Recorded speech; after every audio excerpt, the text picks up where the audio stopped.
Welcome to You're in Good Hands, the podcast where we dive into everything urology, leading-edge treatments, education on a variety of topics, and expert insights to keep you informed and healthy. Brought to you by the Advanced Urology Institute of Georgia, where innovation meets compassionate care. Because when it comes to your health, you're always in good hands.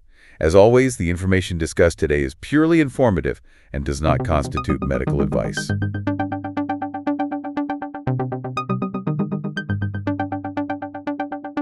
Okay, so you know how frustrating it can be when something's just not right? Oh, yeah. Especially with something like your urinary system. Oh, absolutely. Like, it can really impact your day-to-day life, and sometimes it feels like you're trying to solve this impossible puzzle just to figure out what's going on. Yeah. So today we're going to be taking a deep dive into two conditions that often cause a lot of confusion. Yeah. Recurrent UTIs, those pesky infections that just won't quit. Yeah. And then something called interstitial cystitis, or IC for short, Right. which is a type of chronic bladder pain. Mm-hmm.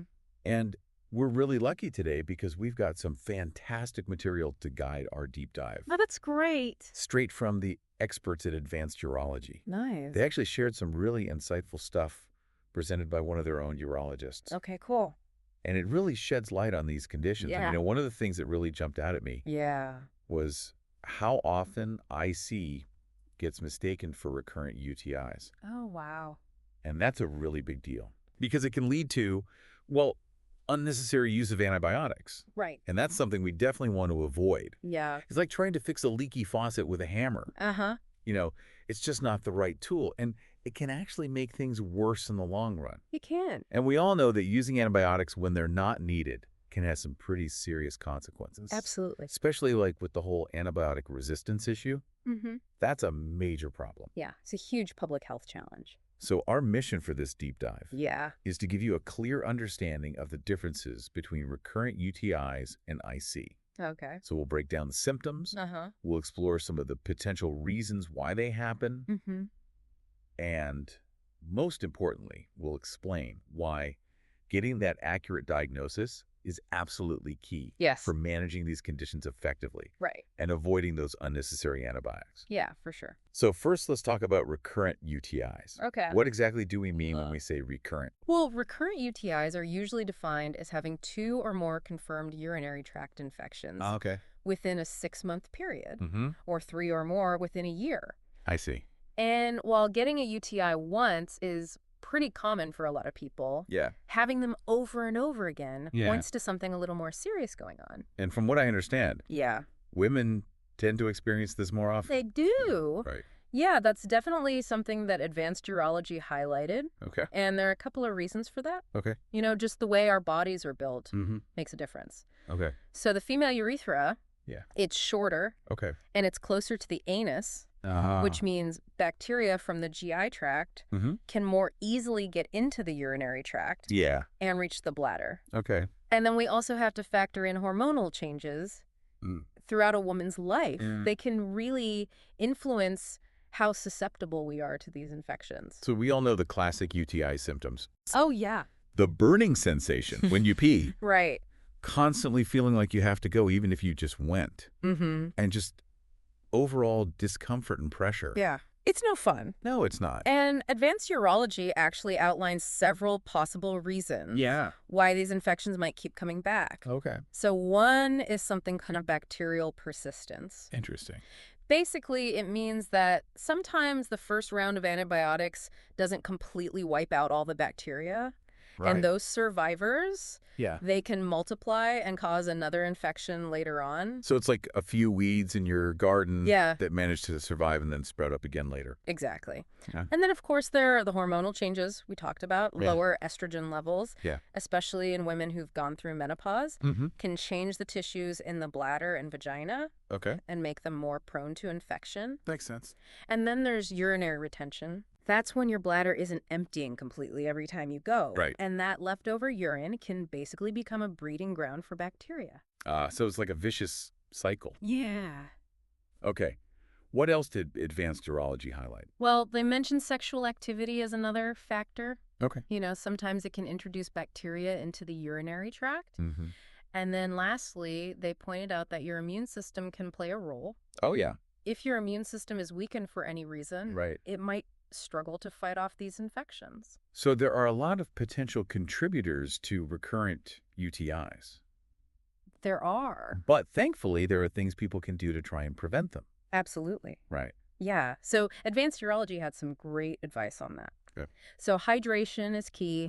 Drinking plenty of fluids helps flush out those bacteria from your bladder. Makes sense. It's like rinsing out a container. Yeah. And they also stressed good urination habits. Okay. Don't hold it in for too long. Right. And make sure to pee before and after sex. That seems pretty straightforward. Yeah. What about hygiene practices? Oh, yeah. Those are important, too. Okay. Wiping from front to back after using the toilet. Yeah. And avoiding harsh soaps and douches because those can irritate the urethra. That makes sense. And then they talked about cranberry products. Oh, yeah? Now, the science on that is a bit mixed. Yeah, okay. But some studies do suggest that certain compounds in cranberries can help prevent bacteria from sticking to the bladder wall. Interesting. And then they also brought up probiotics and vaginal estrogen. Okay, so how do those fit into the picture? Well, probiotics can help promote a healthy balance of bacteria in the gut and potentially in the urinary tract as well. Okay. Which can make it harder for harmful bacteria to take hold. Right. And for women who are postmenopausal, vaginal estrogen therapy can help restore the natural protective environment of the vagina and reduce the risk of UTIs. Gotcha. So that gives you a good rundown of recurrent UTIs. Yeah, a lot of really good info there. It is. So now let's shift gears and talk about bladder pelvic pain syndrome. Okay. Or as we said, IC. Right. And this is where things can get a little tricky. Yeah, a bit. Because some of the symptoms overlap with UTIs. Definitely. So tell me a little more about IC. Well, IC is basically chronic pain in the pelvic region. Okay. That seems to be related to the bladder.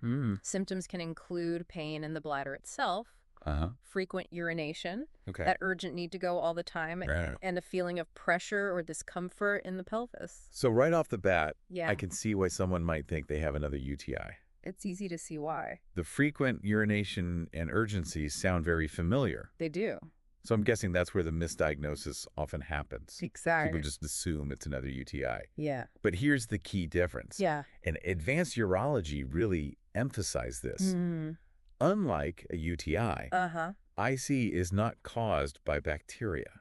Right. That's the crucial distinction. It is. Okay, so if it's not bacteria, what is causing the problem with IC? Well, that's where it gets more complicated. Okay. IC is what we call a multifactorial condition, meaning there's no single clear cause that we fully understand. I see. But research suggests that it's likely a combination of factors. Okay. Inflammation of the bladder lining, increased sensitivity of the nerves in the bladder and pelvic area, kind of like the volume knob is turned up too high. Gotcha.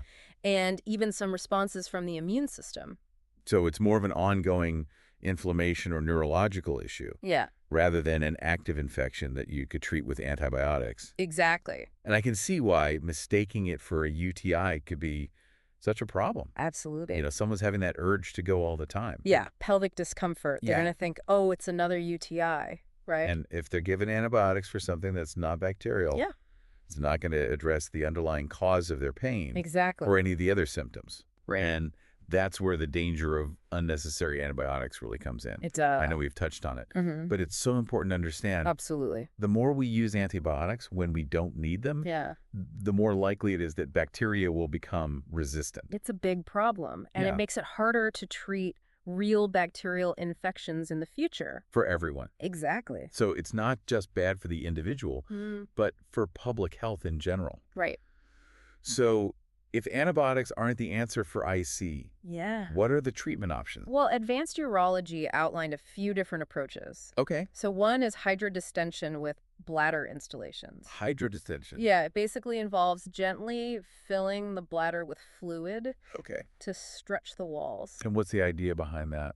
Well, it can help reduce pain over time and improve bladder capacity. So it's like retraining the bladder. Yeah, in a way. Okay, and what about these bladder installations? Oh, what exactly are those? Yeah, so that's when medications are put directly into the bladder through a catheter. I see. And they mentioned a few examples in the material. Okay. Lidocaine, which is a local anesthetic, so it helps with pain relief.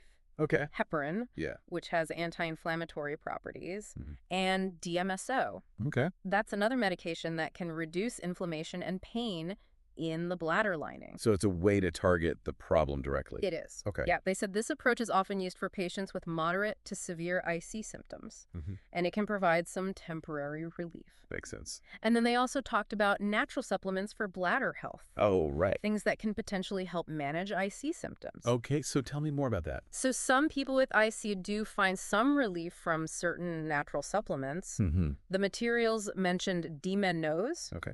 That's mainly known for preventing bacteria from sticking to the bladder wall. Right. So it's often used for UTI prevention. They also listed cranberry extract. Oh, but again, that's more associated with reducing UTIs. Right. So it might not be as effective for IC. yeah, because as we said, something that prevents a bacterial infections might not address the underlying issues of IC. Exactly.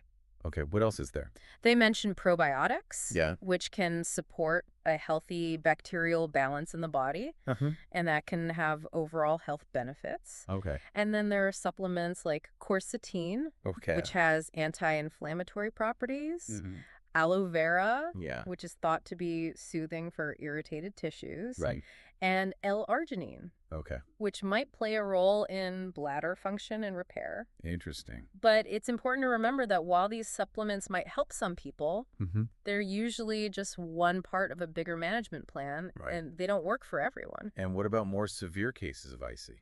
Well, for those who haven't responded to more conservative treatments, Advanced Urology mentioned a few more advanced options, like Botox injections into the bladder muscle. Botox? Yeah. Oh. It helps to relax the muscle and reduce urgency and frequency. Interesting. And then there's neuromodulation therapy, Okay. which uses electrical stimulation to kind of rewire the nerve activity and help regulate bladder function and reduce pain signals.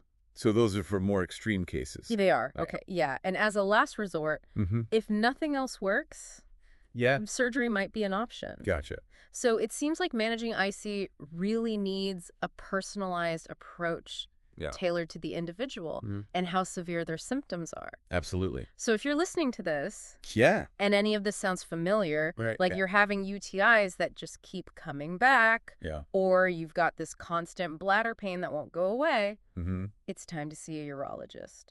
Definitely. Yeah. And Advanced Urology would be a great place to start. They've got a team of dedicated professionals who can help you figure out what's going on and get you the relief you deserve. Yeah, and they've really stressed the importance of getting that accurate diagnosis. Oh, absolutely. Especially when it comes to differentiating between recurrent UTIs, which are bacterial. Right. And IC, which is not. Yeah. It's crucial to avoid those unnecessary antibiotics. And get on the right treatment path. Exactly. So if anything we've talked about today resonates with you, you know, those recurring infections or that persistent bladder pain, the team at Advanced Urology of Georgia is there to help. They are. If you happen to be in Georgia, you can always check out Advanced Urology Institute of Georgia. They've got 10 convenient locations throughout Metro Atlanta. You can make an appointment by calling 678-344-8900 or go online to www.advancedurology.com. Great advice.